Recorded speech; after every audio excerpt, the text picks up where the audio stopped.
buenas a todos mis hermanos y amigos en Cristo Jesús. Este es su canal, Jesús el Gran Yo Soy. Les agradezco si ya vieron la primera parte del Salmo capítulo 17. Ahora vamos a seguir con la siguiente parte, los siguientes versículos. Vimos en el video anterior cómo David está presentando su causa justa ante el Señor. Cómo David está pidiendo que Dios vea su oración hecha de labios sin engaños, que Dios proceda en vindicación a él, que de su presencia salga la vindicación que está pidiendo David, que Dios vea que sus obras no han sido malas, es decir, su accionar no ha sido malo, que David se ha librado de la senda de los violentos, que David más bien ha tratado de siempre obedecer al Señor, que en su boca no haya maldad. Y que más bien David ha pedido al Señor que sustente sus pasos, porque en verdad, pues él sabía que él no quería ser como este tipo de persona. Y cómo eso lo aplicamos a nosotros, ¿va? Cómo terminamos en el estudio anterior viendo que David inclusive dice que Dios lo guardara como la niña de sus ojos. Y que es lícito que nosotros también pidamos que Dios nos guarde así, lo cual Dios hace también. Y que terminamos concluyendo de que no tengamos miedo a las circunstancias. Es cierto, es horrible esto como está, como les explicaba, ¿va? En nuestros países. Pero cuando reconocemos esta gran verdad de que Dios nos protege como a la niña de sus ojos, vamos a recibir esa protección diaria. El ángel del Señor va a acampar junto a nosotros, dice allá el Salmo 34, cuando lo veamos en su tiempo, ¿va? El estudio del Salmo 34, si Dios lo permite, ¿va? Pero aquí viene David. ¿Se acuerdan que en el versículo 8 terminó diciendo: guárdame como a la niña de tus ojos, escóndeme bajo la sombra de tus alas? ¿Por qué? Por los enemigos, de la vista de los malos que me oprimen, de mis enemigos que buscan mi vida. Envueltos están con su grosura, con su boca hablan arrogantemente. Bueno, en el caso de David no es de dudarse que sí, estos hombres buscaban su vida para matarlo. Es más, vemos en la misma palabra de Dios que Saúl en 2 ocasiones trató de matar a David. ¿Se acuerdan que una fue cuando dice la Biblia que le lanzó una gran lanza y que casi atraviesa a David? Que David logró como esquivarse. Ahí fue una ocasión. Y la otra fue cuando quiso matarlo enviando a unos hombres. En verdad, David está pidiendo protección de estos hombres que lo persiguen, que lo oprimen y que quieren destruir su vida. ¿Se acuerdan que les mencioné hace poco en el estudio anterior de la primera parte de este salmo? Que estos hombres miraban en David una amenaza para el reino de Saúl, para el reinado de Saúl, porque sabían que David sí era un hombre que no iba a ser un hombre llevado por cualquier cosa, no iba a ser un títere prácticamente, pues. O no iba a ser un líder débil como Saúl, porque Saúl sí era un líder débil, como les he explicado, ¿va? Saúl fácilmente se dejaba manipular o temía más al pueblo que a Dios y hacía cosas que no tenía que hacer, como les expliqué anteriormente. David no, David era un hombre que sí obedecía al Señor y no iba a llevar al pueblo a cometer actos de maldad como la idolatría o el dejar a los dioses o el dejar a Dios por dioses falsos y paganos. No, David no iba a hacer eso.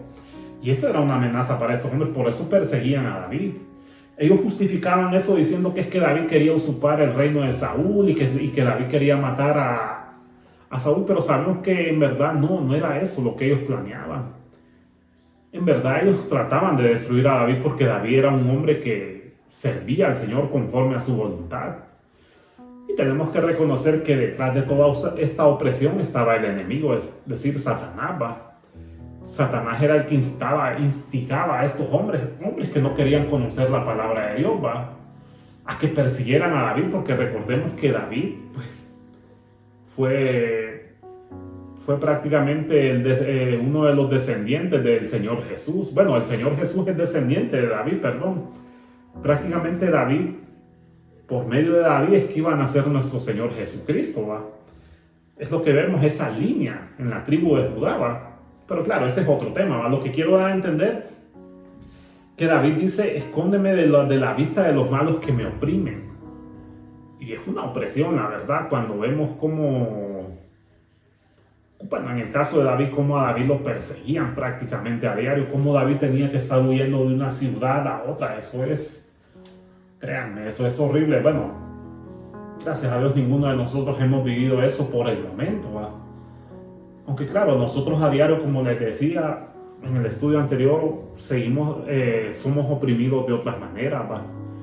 Cuando a diario vemos crímenes, extorsiones,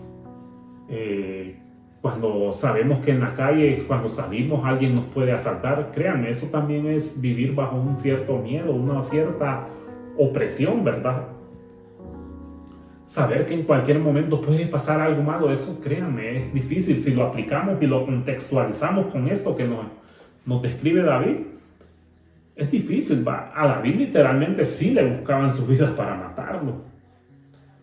Y muchas veces pasa también en las naciones, ¿va? Que cuando verdaderamente hay personas que hablan contra el pecado, es cierto, son perseguidas, inclusive a veces hasta las matan. Eso no es ninguna cosa que está lejos de lo que está diciendo David. Pero nosotros, cuando vemos este tipo de cosas, solo nos toca decirle al Señor que nos guarde, como a la niña de sus ojos, porque David aquí es lo que está diciendo: guárdame como a la niña de tus ojos de estas personas malas que me oprimen, que buscan mi vida. Sí, es que es difícil, pues. Los que quieran vivir piadosamente, como decía Pablo, vamos a ser perseguidos de alguna u otra manera, pero vamos a sentir esa opresión. Eso de que nos dicen: no, pero ustedes ya dejen de hablar del infierno, o ustedes dejen de estar predicando de aquello que la Biblia dice que nos enseña que no juguemos, y empiezan a utilizar la Biblia para mal. Y empiezan a justificarse de que Dios es amor y que Dios no puede juzgar a nadie, que Dios no puede mandar a nadie al castigo eterno, y empiezan con todas esas cosas. Y es claro, de cierta forma es una persecución, como les he dicho, porque nos dicen: no, ya no hablen de eso, porque tenemos a un Dios que es amoroso. Sí, es un Dios amoroso, pero es un Dios santo también. Si lo ponemos así, va. David, claro, aquí está pidiendo que Dios nos guarde, que Dios lo guarde, porque claro, Saúl perseguía la vida de David literalmente. Pero ¿qué de nosotros? Posiblemente nosotros, es cierto, por el momento no tengamos, gracias a Dios, va, personas que deseen, al menos físicamente, quitarnos la vida. Claro, no sé en el interior cuántas personas desean vernos mal, va, muertos, no sé. Puede pasar eso también. Recuerden que la envidia es mala también, va. Y bueno, ahí si vemos otras cosas, ahí podemos aplicar estas palabras, podemos aplicarlas a un montón de cosas que vemos en nuestra vida. Como por ejemplo cuando salimos de nuestros hogares y con el miedo de que pase algo, un tiroteo, que pase, no sé, tantos problemas, pues. O que un accidente de carro, un accidente de moto, cualquier cosa. Pero lo importante es que nosotros pidamos la protección del Señor. Claro, David lo hizo porque sus enemigos perseguían su vida, literalmente lo querían matar. Nosotros no, posiblemente muchos de nosotros no, pero sí corremos otros riesgos también, y por lo cual es muy bueno que pidamos que el Señor nos guarde, y que oremos también por aquellos hermanos, ¿verdad? Que esos hermanos, sí, literalmente en esos países donde la persecución está despiadada y sin misericordia contra aquellos hermanos que predican, que literalmente están buscando sus vidas para matarlos. Es correcto que oremos al Señor porque el Señor los guarde, los proteja, que Dios los libre de todas esas cosas malas, y que el reino que su palabra siga creciendo ahí. Y bueno, dice David aquí: envueltos están con su grosura, con su boca hablan arrogantemente. Ahí está la característica de toda persona que no conoce a Dios verdaderamente y que persigue a los demás, que es una característica siempre visible, pues, que siempre hablan con su boca cosas arrogantes, pues. Siempre dicen que no, que a ellos no les va a pasar nada, que ellos siempre van a prevalecer, que ellos van a lograr sus propósitos. Eso es típico, es un carácter visible, pues. Es uno de los primeros signos que se ve de una persona que no conoce a Dios, que con su boca habla arrogantemente, que lamentablemente desafían al Todopoderoso, que no piensan que sobre ellos hay uno más alto y que ese alto los conoce bien, así como conocía a David. Eso es lo que no piensan esta gente. Esta gente solo se llena la boca, su corazón está tan grueso que a ellos no les importa si hay una vida después de la muerte, si hay un juicio después de la muerte. A ellos no les importa eso porque ellos hablan arrogantemente, ellos creen lo que piensa su corazón, o las filosofías paganas que se han metido en todos lados, pues de que todo se vive aquí y que después de la muerte no hay ninguna justicia. Entonces, esas son las cosas que dice David. Guárdame de estas personas que me oprimen y buscan mi vida, que su corazón está lleno de maldad, está grueso, pues ya no, la palabra de Dios no les cala. Esa es la idea. Y que con su boca hablan arrogantemente. ¿Cuántas veces hemos visto esto en la actualidad, tanto de falsos pastores, falsos apóstoles, falsos profetas, de quien sea, de los católicos, de líderes, por ejemplo el Papa, que cuando se atreven a decir que Dios no juzga lo que tiene que ver con que un hombre se acueste con otro hombre, que no, que dice el Papa que el diablo no existe, que solo es un personaje en nuestra mente, cosas así, eso es hablar arrogantemente. Ahora, claro, los enemigos de David no pensaban en eso. Los enemigos de David hablaban arrogantemente en el sentido de que ellos decían que a ellos nadie los iba a detener en cuanto a destruir a David. Eso era lo que hacían los enemigos de David. Hablaban de esa manera tan arrogante. Pensaban que Dios no estaba viendo a David, que Dios no lo protegía. Ellos pensaban que David iba a ser una presa fácil y que ellos fácilmente decían que lo iban a destruir. Eso es lo que está diciendo David, que hablan arrogantemente. Han cercado ahora nuestros pasos, tienen puestos sus ojos para echarnos por tierra, siguen diciendo los versículos 11 y 12. Son como león que desea ser presa y como leoncillo que está en su escondite. Es que es triste, va, si lo vemos así, como los enemigos, la idea ahí es como David se siente como una presa. Como que, bueno, está usando, además que está usando la idea del animal del león, va. Como los leones cuando quieren atrapar a una presa, ellos se cercan los pasos de aquella presa, es decir, son animales inteligentes que saben cercar cómo va a escapar la presa y no la van a dejar ir. David así se siente en cuanto humanamente, David así se siente ante estos hombres. Él sabe que estos hombres están rodeando cada una de sus ideas, cómo escapar. Él sabe que no tiene otra solución más que encomendarse al Señor y pedir que Dios lo guarde, como la niña de sus ojos. Porque verdaderamente, aparte de que sus enemigos querían destruir su vida, sus enemigos estaban cercando poco a poco su caminar, pues cómo huir. Recordemos que eso, si lo vemos históricamente, David huía a una ciudad, de una ciudad a otra, y ahí rápidamente iban estos hombres a quererlo destruir. O sea que era muy poco el tiempo que tenía David de escapar de una ciudad. Por lo mismo, porque cercaban sus pasos como león. Y como leoncillo, dice David, está usando la misma idea, ¿va? Que los leones les enseñan a cazar a sus pequeñuelos, ¿va? A sus leoncillos, a hacer presa, pues. Tipo así, es la idea que está usando David. Son como león que desea hacer presa y como leoncillo que está en su escondite. Es decir, bueno, la idea es que está, como es el león agazapado ahí, pues, viendo a ver cómo destruye a su presa. Así es lo que está pensando David en este momento, pues cuando escribió este salmo. Cómo fue perseguido por Saúl, como ese león, feroz, sin misericordia, que quería destruir a su víctima, pues que en este caso era David, pues. ¿Y cuántas veces nosotros nos pasa lo mismo también? Sentimos como que ya verdaderamente el enemigo ha logrado vencernos. El enemigo ha logrado destruir nuestras vidas, ya sea por medio de una enfermedad, por medio de algún problema económico, por medio de algún desastre. Tantas cosas que pueden pasar, podemos pensar que eso es, ¿va?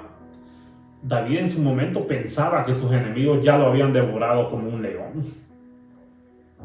Pero nosotros, siendo sinceros, muchas veces nos sentimos así también. Sentimos como que verdaderamente cualquier circunstancia, sea cual sea la circunstancia, sentimos como cada circunstancia parece que es como ese león que nos va a destruir. Y no crean, es Es un poco fuerte eso, ¿va? Pero David, a pesar de que se sentía en esas situaciones agudas, difíciles, él igual no dejaba de invocar la salvación del Señor. Miren lo que dicen los versículos 13 y 14 ahora. Levántate, oh Jehová, sal a su encuentro, póstrales. Libra mi alma de los malos con tu espada, de los hombres con tu mano, oh Jehová, de los hombres mundanos cuya porción la tienen en esta vida y cuyo vientre está lleno de tu tesoro. Sacian a sus hijos y aún sobra para sus pequeñuelos. Aquí David está reconociendo la munificencia de Dios, o en pocas palabras, o como lo dicen, benevolencia de Dios. Pero primero David está pidiendo que Dios se levante. Nuevamente está usando una figura humana acerca de Dios. Que Dios proteja a David, que Dios se levante como ese guerrero, que verdaderamente quien está peleando esta guerra es el Señor, pues. Y que Dios se levante como ese rey victorioso que va a defender a David. Así está pidiendo David, salga a su encuentro.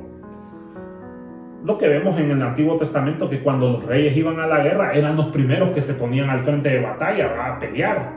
O eran los que siempre salían al encuentro. No es que se ponían al frente de la batalla, pero eran los que siempre salían a defender y a pelear a su pueblo también. Eso es lo que está diciendo David. Sal, oh Jehová, levántate, oh Jehová, es decir, como ese rey. Levántate, sal a su encuentro, al encuentro de esos enemigos. Libra mi alma de los malos con tu espada, de los hombres con tu mano, Jehová, de los hombres mundanos cuya porción la tienen en esta vida. Es triste lo que nos está enseñando David, que la mayoría de las personas que no conocen a Dios, pues, no tienen esperanza de una vida futura, de una vida después de la muerte. Por eso dice David, cuya porción la tienen en esta vida. En pocas palabras nos está diciendo David que la gente cree que todo queda aquí. Y es una doctrina que lamentablemente se ha enseñado de una generación a otra. No, que nosotros solo vivimos aquí, que todo pasa aquí, que todo lo que sucede se queda aquí y que no hay más. Ese es el tipo de personas que perseguían a David en su momento. Hombres perversos que no creían que después de la muerte hay un juicio, que hay un Dios santo que lo ve todo. Un Dios que retribuye tanto en esta vida como en la otra. Son de ese tipo de hombres. Por eso es que muchas veces, en el caso de David, estos hombres perseguían a David porque no tenían ningún temor de ese Dios santo. Ellos pensaban que todo pasaba aquí, que por eso no había problema. Podían matar a David sin ninguna consecuencia, sin ningún temor a pensar que después de que cuando ellos murieran iba a haber un castigo para ellos también. No piensan en eso. Igual si lo pensamos hoy actualmente, las personas de hoy tampoco. Vivimos en una sociedad donde no se quiere creer esa idea de que hay vida después de la muerte. Vivimos en una sociedad donde no le importa, no le teme la mano a hacerlo, no teme su vida a hacer lo malo porque según ellos todo queda aquí. Vivimos en una sociedad donde un hombre no le importa quitarle la vida a otro ser humano porque total, todo queda aquí. No hay que temer a nada porque de todas formas no hay un juicio, no hay un Dios santo que va a retribuir eso. Esa es la misma idea que está usando David aquí. No nos podemos hacerlo de la vista gorda pensando que David no se está refiriendo a esto. Claro que se está refiriendo a que la mayoría de gente que no conoce a Dios piensa que todo queda aquí. Y que por tanto no es malo vivir una vida inmoral sexual, ¿va? Mala porque de todas formas hay que vivirla, si de todas formas no hay mañana, todo queda aquí. Que cuya porción la tienen en esta vida, dice David, esa es la idea. Que la gente cree que todo pasa aquí, que por tanto no hay que tener miedo a, pues si un hombre le quita la vida a otro hombre, no, pues no es malo, porque de todas formas, pues todo queda aquí. No hay que temer a lo que haya después. Que si un hombre o una mujer deciden pagarse mal, pues no, de todas formas todo queda aquí.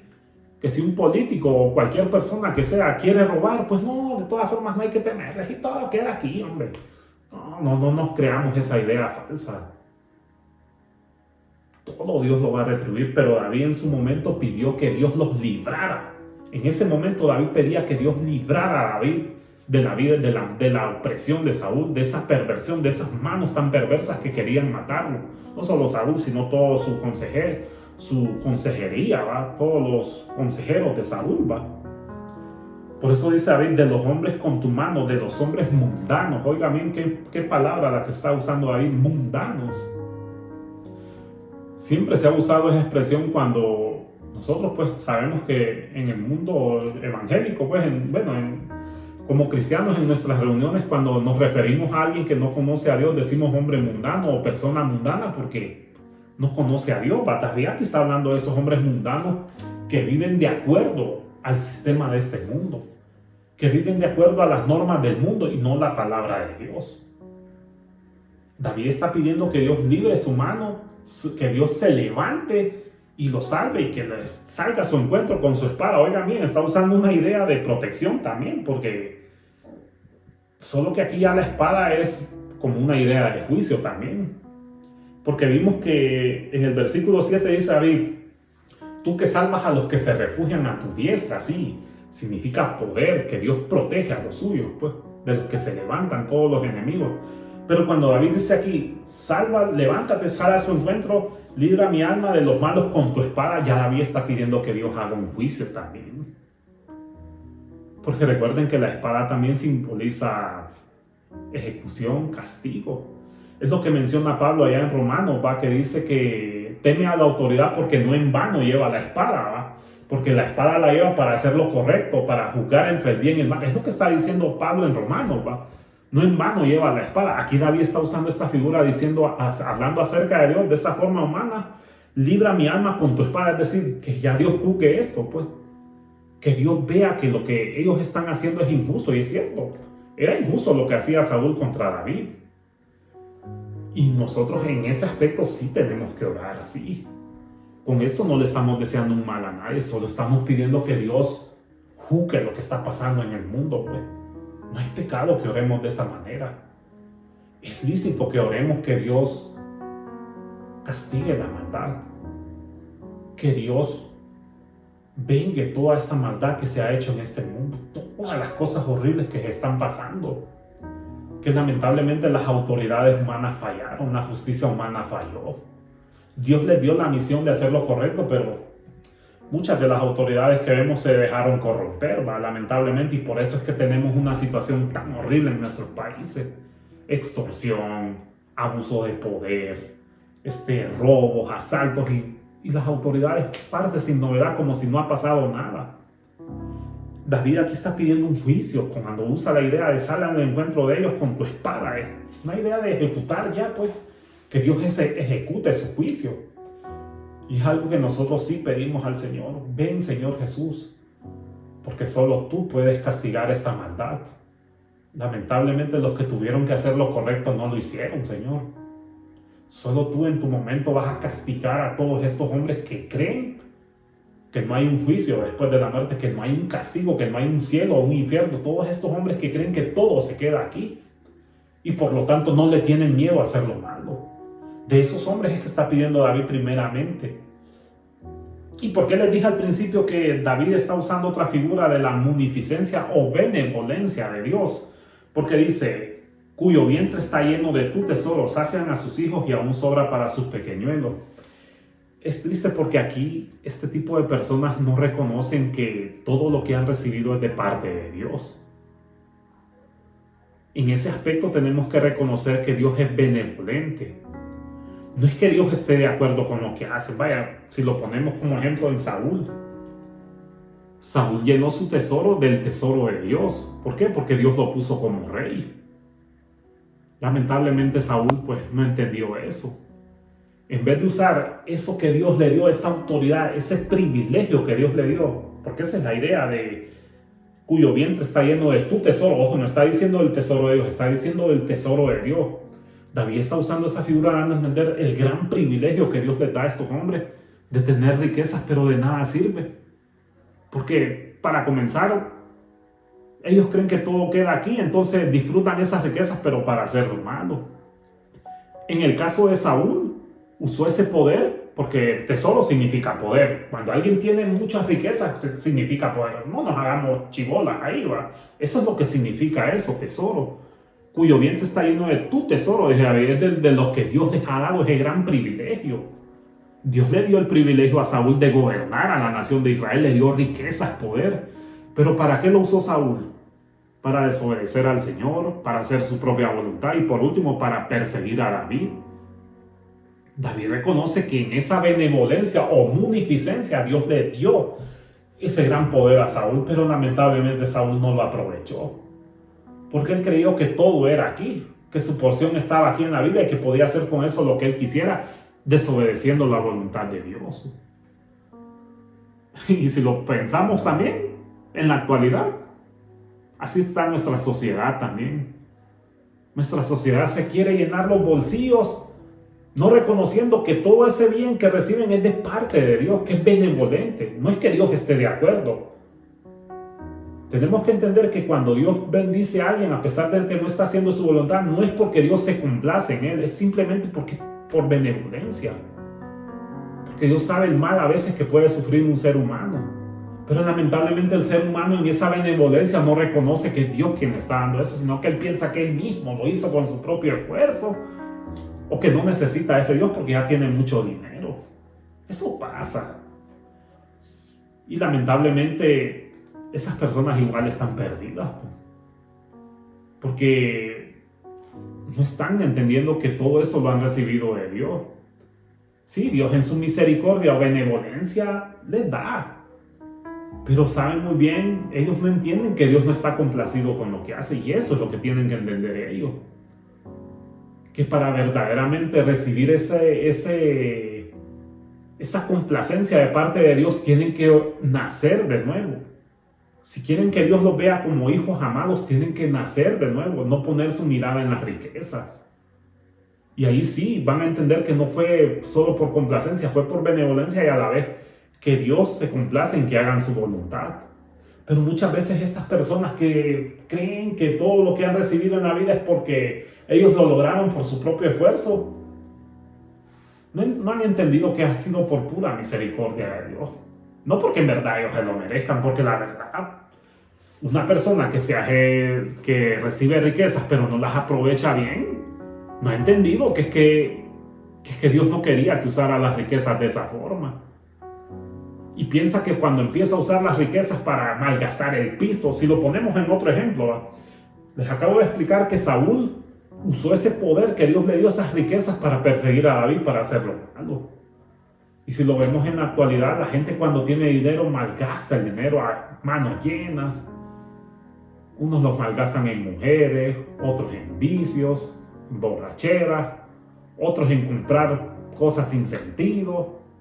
Otros también malgastan el dinero en apoyar proyectos malos, ambiciosos. Tantos problemas que hay.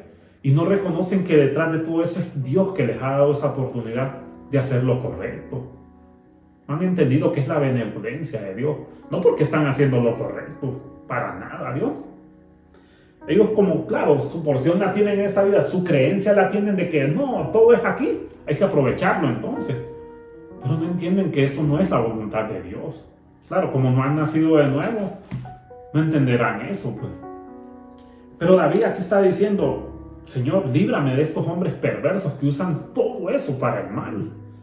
Que sí, tienen dinero, inclusive dice David, sacian a sus hijos y aún sobra para sus pequeñuelos, es decir, para sus descendientes. Eso es lo que está mencionando David. Es cierto, muchas veces de estos hombres que han logrado hacer riquezas, les dejan unas grandes herencias a sus hijos. Les dejan unas grandes herencias que inclusive les alcanzan a las siguientes generaciones. No lo podemos negar. Hay hombres que han logrado eso, pero lamentablemente no lo hacen confiando en Dios. No lo hacen pensando que fue Dios quien les dio eso. Y eso es triste porque para ellos, según todo esto, es aquí en la vida.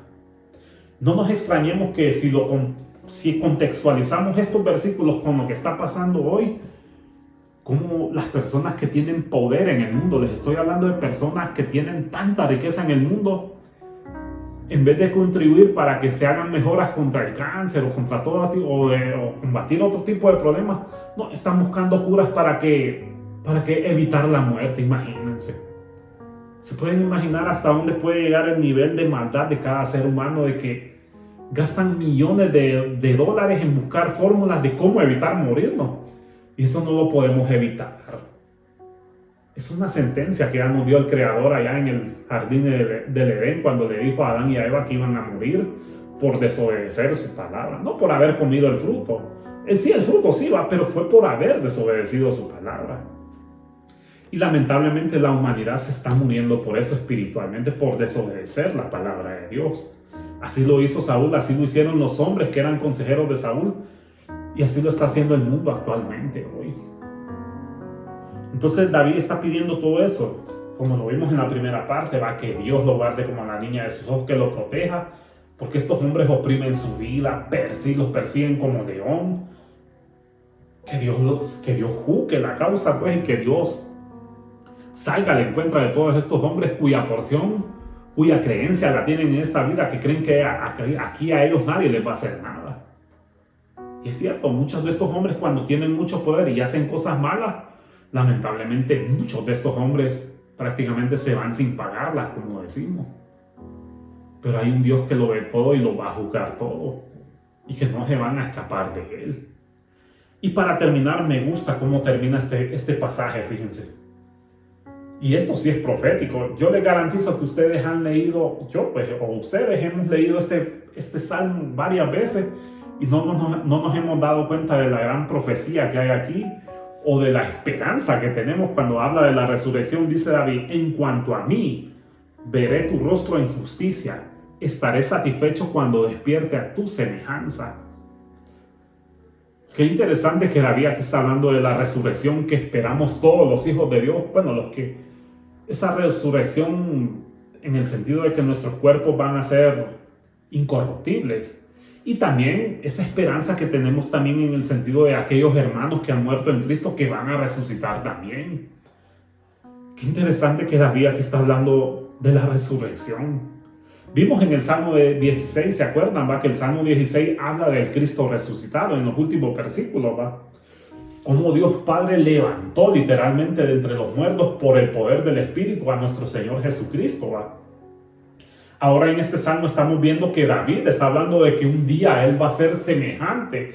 Él está hablando de la resurrección. En cuanto a mí, veré tu rostro en justicia.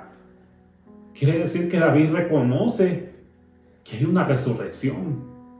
A pesar de todo el mal que vimos que David nos expresa en este salmo, que los hombres son malos, que David está pidiendo que Dios justifique sus labios porque en sus labios no hay maldad. Vimos toda esa oración que hizo David de que él se ha librado de la senda de los violentos, que no ha perseguido, no ha seguido el mal ejemplo de los malos, que le pide al Señor que lo guarde, y David sabe que un día iba a morir, pero él reconoció esto. En cuanto a mí, veré tu rostro en justicia, estaré satisfecho cuando despierte a tu semejanza. Óiganme, esta es una revelación. No podemos negar la inspiración divina en estas palabras. Contrario a lo que pensaban estos hombres cuya porción la tienen en esta vida, como dice el versículo 14, que ellos creían que todo quedaba aquí. No, David reconoce que va a haber resurrección. Bueno, ya vimos que Cristo resucitó de entre los muertos y que es el único que resucitó de entre los muertos. Ni María, ni Mahoma, ni Buda, nadie ha resucitado de entre los muertos, solo Jesús resucitó de entre los muertos. Y Pablo dice que Cristo es las primicias de la resurrección, porque Él fue el que resucitó primero. Pero David aquí está diciendo que Él también un día va a estar resucitado y va a ver el rostro del Señor. Y que va a estar satisfecho porque un día va a despertar a la semejanza, parecido a lo que nos menciona Pablo allá en 1 Corintios capítulo 15, que nuestros cuerpos van a ser incorruptibles y van a ser semejantes al del Señor Jesús. ¿No creen ustedes que esa es una promesa bien alentadora? Por lo tanto, nosotros tenemos que seguir obedeciendo al Señor. Fíjense que esta última parte del versículo 15 de este Salmo 17 se parece a lo que menciona Juan allá en su primera carta. Primera de Juan, ahí búsquenlo ustedes en su Biblia. Primera de Juan capítulo 3 versículo 2, donde dice casi lo mismo Juan. Miren lo que dice: amados, ahora somos hijos de Dios y aún no se ha manifestado lo que hemos de ser, pero sabemos que cuando Él se manifieste seremos semejantes a Él, porque le veremos tal como Él es. Lo voy a volver a repetir, dice: amados, ahora somos hijos de Dios y aún no se ha manifestado lo que hemos de ser, pero sabemos que cuando Él se manifieste seremos semejantes a Él, porque le veremos tal como Él es. Muy parecido a lo que dice aquí David. En cuanto a mí, veré tu rostro en justicia, estaré satisfecho cuando despierte a tu semejanza. A pesar de todo el oprobio que ha recibido David, todo el sinsabor que le ha dejado la maldad de las personas, él reconoce que un día va a despertar a la semejanza de su Señor, de su Dios, al igual que nosotros. Y si ustedes ya han puesto su confianza en Jesucristo, pues alegrémonos, estemos gozosos de que ese día va a llegar y vamos a ser semejantes a Él. Porque ya no va a haber más persecución, ya no van a haber más guerra. Ya más bien seremos semejantes igual a nuestro Señor Jesucristo. Créanme, en medio de este caos que estamos viviendo, no dejemos de orar. No dejemos de presentar nuestras causas, esas causas justas que Dios conoce. Sé que con esto tenemos en mente que al Señor no lo podemos engañar, que todo lo que le presentemos al Señor es justo, pues, porque Dios lo conoce todo, no lo podemos engañar. De que a pesar de que hay cosas malas que vemos, pidámosle al Señor que nos guarde, que sustente nuestros pasos para que no resbalemos, para que no seamos parte de ese mundo malo que quiere vernos así. Que Dios nos libre de hombres violentos, pero sobre todo, lo más importante que nos tiene que llenar de esperanza es que un día seremos semejantes a nuestro Señor Jesucristo, porque Él resucitó de los muertos. Nosotros también seremos semejantes a Él si hemos nacido de nuevo. Y si no lo han hecho, los que me puedan ver aquí en este video, hoy el Señor les está haciendo la invitación a que nazcan de nuevo. Créanme, ese va a ser el mayor milagro en sus vidas, el saber que tienen la vida eterna y que un día seremos semejantes a Él. Les agradezco si se quedaron viendo esta segunda parte, que Dios les siga bendiciendo, como siempre, suscríbanse si no lo han hecho, denle like, pero sobre todo, que para mí eso es importante, porque compartan este video. Porque lo más interesante es que muchas personas conozcan el Evangelio, conozcan la palabra de Dios. Es importante eso del compartir. Por eso es que siempre les voy a recalcar en mis videos que compartan los videos. Eso es una bendición, saber que muchas personas conocen la palabra de Dios. Les agradezco y que Dios les siga guardando, y muchas gracias.